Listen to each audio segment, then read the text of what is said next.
Hello guys and gals, and welcome to another episode of Unique Items.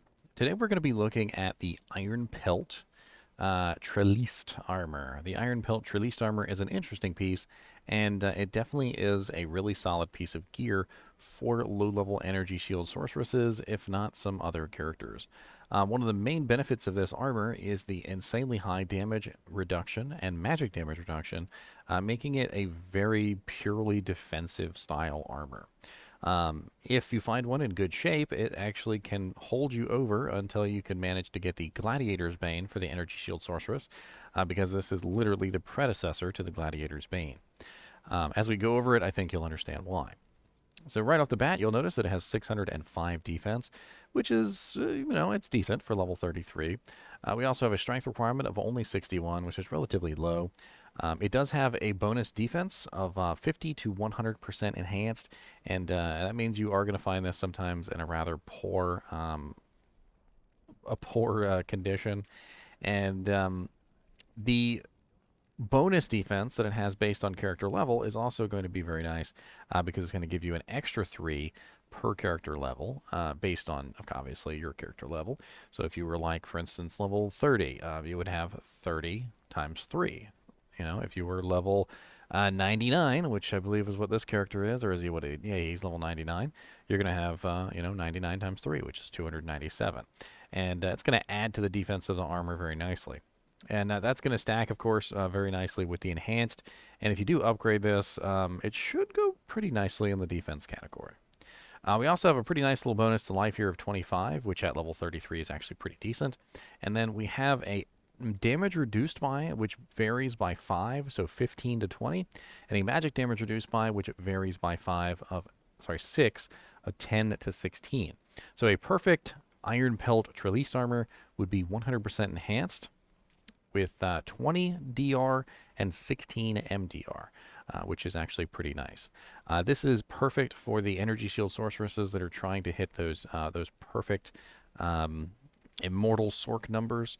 You could socket a soul rune in this or something like that, and you could bring up the DR or the MDR a little bit more.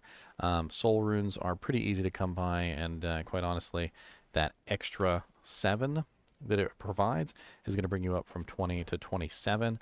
And that means that every time a monster hits you, 27 damage is just going to be taken right off the top of whatever damage that they dish out.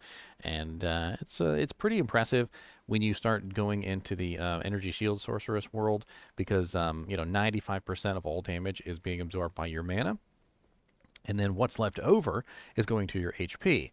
And using the DR and the MDR, you can absorb, essentially, any damage that makes it through your energy shield, and just kind of negate it entirely, which is pretty cool. Now, this armor does have kind of a poor look to it.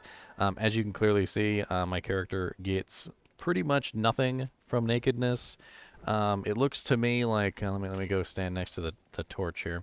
It looks to me like I'm getting what would seem to be a shoulder pauldrons, some gloves, and some really crappy looking like bound leather boots, like almost like they're wrapped around with like some actual metal shoes.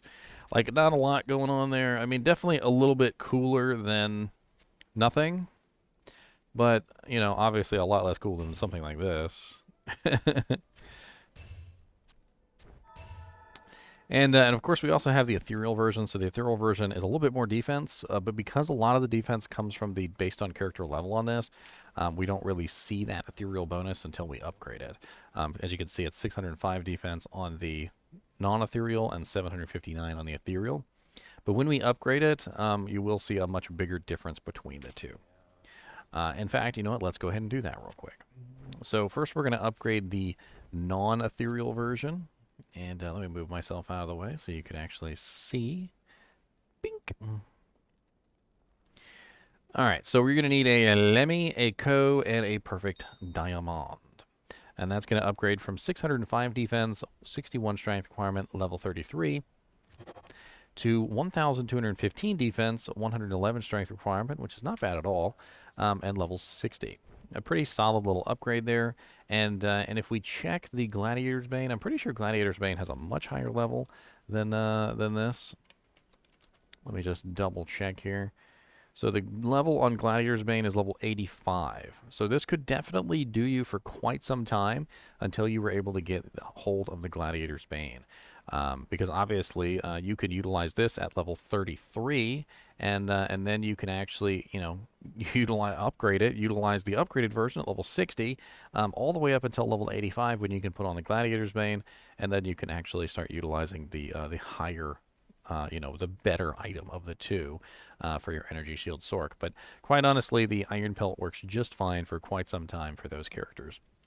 We can also upgrade the ethereal version, which actually works out pretty nicely for the mercenaries and stuff like that to help keep them alive. The life keeps them alive, defense keeps them alive, and the MDR and the PDR keep them alive. And this will upgrade from 759 defense, 51 strength, level 33, to 1,529, 101 strength, and level 60. So a little bit of a difference there. Now we actually have some difference, about 300 or so extra defense that's been added to the ethereal version.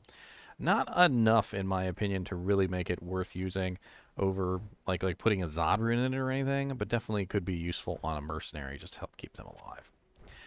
If you haven't noticed, Iron Pelt also has a very unique graphic, which is separate from the graphic for, you know, just like a regular studded leather armor, and this is unique to the Nightmare level studded leather armor, or rather the what is it called? The Trellised armor, and sometimes when you upgrade a unique item, like for instance Twitch Throw, into a Trellised armor, it gets this appearance. But as soon as you upgrade the armor out of the Trellised armor and into like the Wire Fleece, it loses it, whereas the Iron Pelt does not lose the appearance ever. So the for some reason or another, the Iron Pelt keeps its graphic even when upgraded out of the Nightmare tier. Let's take a look and see where you could potentially find this item if you wanted to get your hands on it over on Silo's Pen, shall we?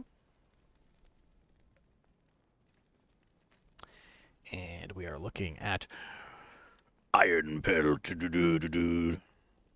All right, so same thing with the Spirit Shroud that we did earlier.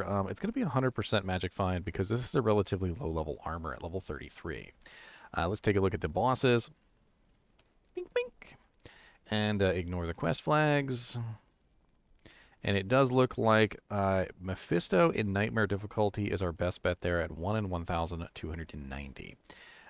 Diablo in Nightmare, also a decent chance at 1 in 1,347. Unfortunately, both of these are a little bit too high level for a level 33 character, unless you just happen to be one of those OP level 33 characters. Does this drop anywhere in normal? Just out of curiosity, let's do a quick double check. So only Bale in normal difficulty can drop this item at a really crappy probability. So it does look like you're not going to be able to get your hands on this in normal difficulty. You're going to have to wait until Nightmare, and it does look like Mephisto is really the best probability. However, Andariel in Nightmare is also a good chance, and she's much easier to get to, much easier to kill than Mephisto. You don't have to deal with the dolls. You don't have to, you don't have to have teleport to get through that particular zone with ease. You can walk Andariel over and over again around that level pretty easily. Let's take a look at super uniques. A lot of hell monsters in here. And this is of course a level 33 item. Let's go to Nightmare. Let's see what probabilities we've got. So the Nightmare Cow King's not bad at 1 in 5,621. Radaman apparently can drop it in the sewers. Not exactly a good farm though.